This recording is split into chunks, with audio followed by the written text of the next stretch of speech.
Chris Talley, KRHD News. The skies are partly cloudy. It's a pretty nice evening out there, but grab a jacket if you're heading out for a walk. It's kind of cool out there, but at least it's not going to get any cooler tonight. What about tomorrow and the days to come? It'll be very spring-like. We'll talk about it after the break. Now, your KRIS6 weather forecast. All right, folks, let's take a look at that satellite radar loop, and you can see multiple layers of moisture out there.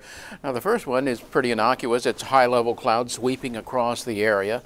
But the second one is a lot of low-level Gulf moisture. You can see that in that dark gray area there, and that is eventually going to be manifest in sea fog in a couple of days. We'll talk about that in just a little bit in more depth.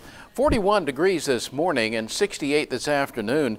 Now, as you go into the day tomorrow, it'll be mostly sunny out in those coastal waters. A little bit of patchy morning fog, but mostly sunny. Upper 60s for your high temperature, but look at the water temperature, a very chilly 54 degrees. Now, that southeast wind is going to be increasing at 10 to 15 knots, and even more so as you move into Monday and Tuesday. For now, though, tomorrow, slightly choppy to occasionally choppy bays and 2 to 3 foot seas. More on that wind and temperature thing in just a little bit, but right now temperatures across the state generally in the 40s and 50s, and across our area we've already dipped into the upper 40s there at Beeville, and we're going to be a couple more spots around that 48-degree mark early morning, but most folks will be in the lower to middle 50s, and that's going to be the way things happen. Now, the dew point forecast I showed you earlier is critical here.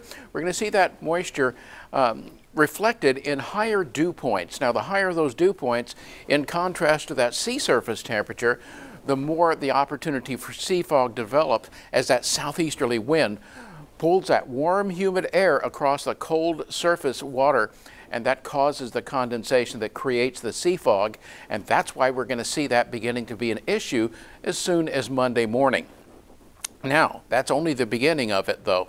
We do see temperatures overnight, upper 40s, where they are right now, to lower to middle 50s, so it's not going to change temperatures very much, at least overnight tonight. And those calm winds will give rise to that brief little flash of morning fog inland, but by Monday, an increasing southerly flow will start to drag that sea fog in, and we're going to get very low visibilities over a broad stretch of land during the morning hours. Now, it gives way to afternoon sun. It'll be a beautiful afternoon on your President's Day. Tomorrow also very nice, middle to upper 70s. We're going to see lower 80s as we move on into the next couple of days, though. And we're also going to see something we haven't seen in a while. Look at that. You've got a heat index well into the 80s by Monday and nearly 90 on Tuesday. So we got some warm spring weather coming up, and it's going to feel pretty good. Now, before we get to that, though, there's your fog that develops on your Monday morning, but it goes away, and then something interesting happens. You have an upper level disturbance, moves across very quickly and too far north to give us rainfall, but it does usher in dry air Wednesday and only Wednesday, and that dry air is going to lead to a couple of things: very warm temperatures and enhanced fire danger. You're not going to get much help from precipitation, just a few sprinkles on Monday, and after that things are going to be humid until that dry day Wednesday. Okay, here you go, 53 overnight tonight, and then warmer after that fog. You're going to see another round of fog early Tuesday morning, but by Wednesday the dry air comes in, enhances fire danger before the humidity comes back. But still, a very warm, spring-like week coming up.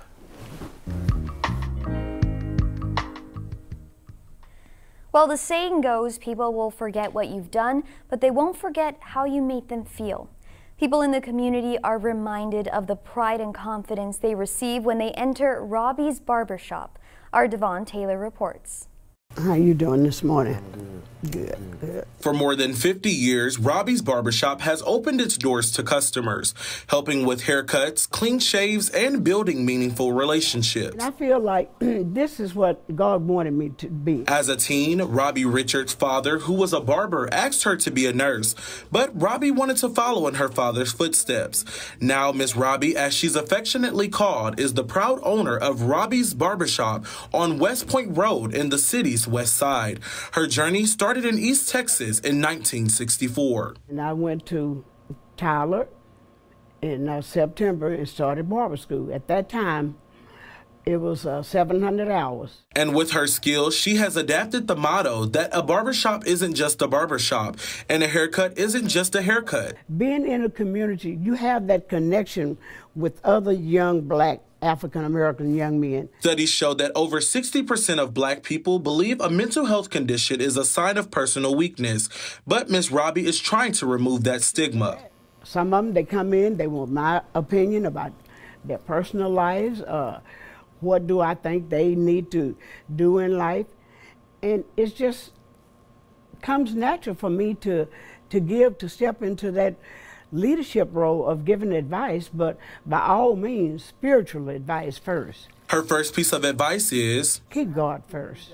Her second piece of advice is do what you love and love what you do. Find what you really enjoy doing.